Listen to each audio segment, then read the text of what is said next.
حضور میرا سوال ہے کہ جب رمضان آتا ہے اور ہم جب سورہ قدر پہ آتے ہیں اور بہت دفعہ پڑھتے ہیں تو ہمیں بہت زیادہ ثواب کیوں ملتا ہے؟ ہاں جب رمضان میں جب سورہ قدر پہ آتے ہیں، سورہ قدر پہ آتے ہیں تو ثواب ملتا ہے؟ کس نے کہا ہے؟ یہ میں نے اپنے کزن سے سنا کہ جب وہ آئے تھے پچھلے سال تو کہتے تھے کہ جب رمضان آتا ہے تو سورہ قدر پڑھتے ہیں تو بہت زیادہ ثواب ملتا ہے. کیا یہ سچ ہے؟ رمضان میں ایک لیلۃ القدر آتی ہے، ایک رات آتی ہے قدر کی رات، لیلۃ القدر ہیں؟ تم کس کی بات کر رہے ہو؟ سورہ قدر کی بات کر رہے ہو، لیلۃ القدر کی بات کر رہے ہو؟ سورہ قدر کی.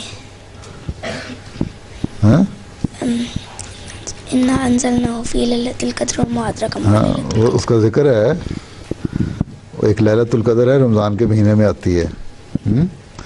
حضرت صلی اللہ علیہ وسلم نے فرمایا تھا کہ جو رمضان کے آخری 10 دن ہیں نا، اس کے جو دن ہیں نا 21 23 25 27 29 ہیں، ان میں وہ تلاش کرو رات، اس میں اللہ تعالیٰ اگر تمہیں وہ رات نظر آ جائے، یہ ایک ایسی رات ہے جس میں دعائیں قبول ہوتی ہیں.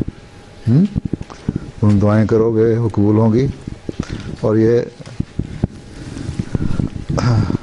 1000 سال کی راتوں سے زیادہ بہتر ہے.